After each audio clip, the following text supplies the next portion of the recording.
I'm Emily. I'm a family medicine resident and the creator of PGYDE. PGYDE is a website platform that I created for pre-medical students applying to the med school application cycle.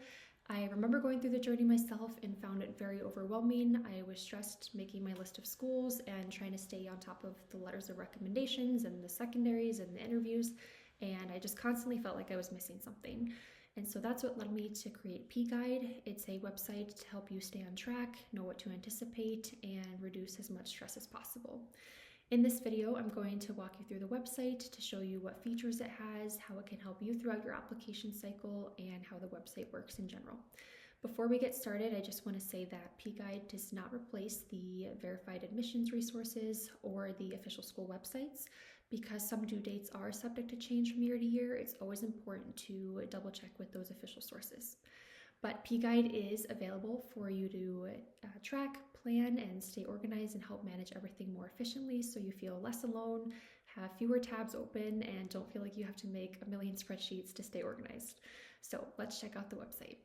Welcome to PGYDE. This is the dashboard that you'll see every time you log into the website. You will always be greeted by this pop-up that shows you any urgent tasks that need to be completed because they're either due today or overdue. The dashboard will show below here. It appears blank right now, but don't worry, there are plenty of tasks coming once the recommended timeline starts. PGYDE is automatically populated with a bunch of tasks throughout the application cycle to help keep you on track and not missing any deadlines. And then most of these tasks can be edited by you in terms of the start and end date, except the official deadlines by the AMCAS program. All of the tasks will be color-coded so that you know if you're on track, if they're due soon or even overdue. And this dashboard will also hold any upcoming interviews, letter of recommendation deadlines, and secondary essays. Whenever something is marked as completed, it will gray out so that you can visually see what has been done and what has yet to be done. You can also visualize that through this circle up here, which will show the percentage complete, as well as this breakdown showing what's been done in progress, not started, and overdue. You can also visualize your tasks under the task tab. Here you can see all the tasks that are already populated into PGYDE, but you can add anything that's not included, such as school-specific deadlines. So we'll just do a test for today so I can show you what that looks like. And we'll add that task. You'll see it pop up down here, and then if we go to our dashboard, you'll also see it in the dashboard color-coded yellow because it's due today. So that's what the task tab looks like. These are the hubs that you will most likely use throughout the application cycle. Starting with the RankList Builder, this is where you're going to create your rank list or the list of schools that you're wanting to apply to. Obviously, if you know which one right away, you can go ahead and add them. I went to Rush Medical College, so I'm going to go ahead and add that one. It auto-populates with all the statistics of the program, so we'll go ahead and add that to my rank list. If you need a little bit of help and are still exploring programs, you can go ahead and click Explore, and it will show you a big table of all the programs and some basic stats. You can also filter by region, class size, MCAT score, GPA, and tuition to better find schools that will fit you. Or you can use this AI Fit tool by plugging in your GPA and your MCAT score and your region preference. It uses a scoring system to take into consideration your scores and your region preference to come up with school matches that may fit you best and ones that you should look further into. So once you come up with your list of schools, they will show in the RankList Hub, and we'll probably have a lot more than just one, but just for example purposes, I'll just keep Rush. But if we have a whole list, we can mark the ones that we think are in our top 15 to 20, and then the ones we intend to apply to, and then say later down the road we eventually apply, so we can go ahead and click that button. You'll get a pop-up that congratulates you for applying and let you know that this program was added to your secondary application hub and your interview hub. Any school that you apply to, you will likely anticipate getting a secondary from, and hopefully an interview. So we'll go over those two hubs in a little bit, but first, the letter of rec hub will likely come first. This is where you're going to keep track of those letters of recs. So let's say we worked with Dr. Smith and he was a mentor for us. We recommend getting letters of rec submitted early to mid-May to make sure everything stays on track. So you follow recommendations and you ask him to submit it by May 1st because you're on top of things. So we requested it, and Dr. Smith wrote back and he said he would love to write you a letter of recommendation. And so you sent him the information that he needs, which we recommend being a CV or resume, transcript or list of grades, and then a final or near final draft of your personal statement. And then once that letter of rec is eventually submitted later down the road, then you can go ahead and mark that off, and so that task will be completed. And don't forget to send your thank you letter. This hub also has some email templates. Sometimes asking for a letter of recommendation can be a little nerve-wracking, just wording it right and knowing that it does take them a lot of time, and it is kind of a big ask. So here's just an example of kind of how to word things and what to include so that it makes their lives as easy as possible. The Activities Hub is where you can log all of your activities.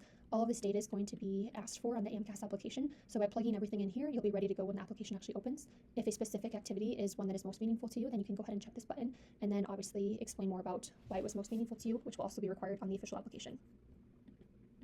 The next hub, as I mentioned, is that secondary application. So like I said, any school that you click Apply to in the RankList Builder Hub will show in the secondary application hub. Whenever you receive a secondary, you can mark it. So let's just say we happen to get one today, and the deadline will auto-populate within 14 days. We recommend returning the secondary within 7 to 14 days just to stay on track and competitive. Here you can also include the prompt, so we'll just make one up, as well as keep track of the theme. This one doesn't really fit into the ones listed here. The reason it's important to keep track of the theme is sometimes schools use very similar questions, and you can reuse at least the skeleton of prior essays that you've written. So if you get another school in the future who asks a similar question to one that you had in the past, you can usually look at your themes and pick out which essays you can kind of tweak again just to save yourself some time. And then once you complete it, you can go ahead and check that box, but let's say we haven't done it yet. Actually, let's say we have. So we submitted our secondary, and now we're waiting for that interview. this timeline isn't very realistic, but let's just say it's December 18th now, and they offered us an interview in just a couple weeks on the 31st, and it's at 7 a.m. and it's virtual. So you can put the link here, and then you can write any pre-interview notes that you have, either on wanting to remember the mission of the school, or if you know who you're going to be interviewing with, if you did some research on them, things that you can connect with them. And then after the interview, you can write your thoughts here just to keep everything organized. So we'll go ahead and update that interview. And let's say it's now December 31st and we completed the interview, so we can mark that as complete. Again, it will congratulate us and it will let us know that this school has now been added to our decision tracker. Obviously, any schools that you interview at, you're going to expect a decision from, which is why it auto-populates here.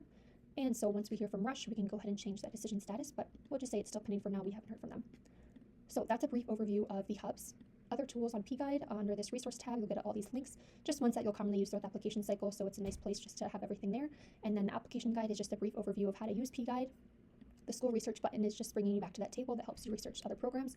And then frequently asked questions, just to hopefully answer any questions that you may have. But if you have any additional ones, you can use Gyde, which is our AI chat that you can ask any postgraduate application questions to, and hopefully that will also provide you assistance that you need. So that is a brief overview of PGYDE. I hope you find it helpful, and I wish you the best of luck in the application cycle. I hope this website makes the whole thing a little bit less stressful and more seamless for you. So best of luck and take care.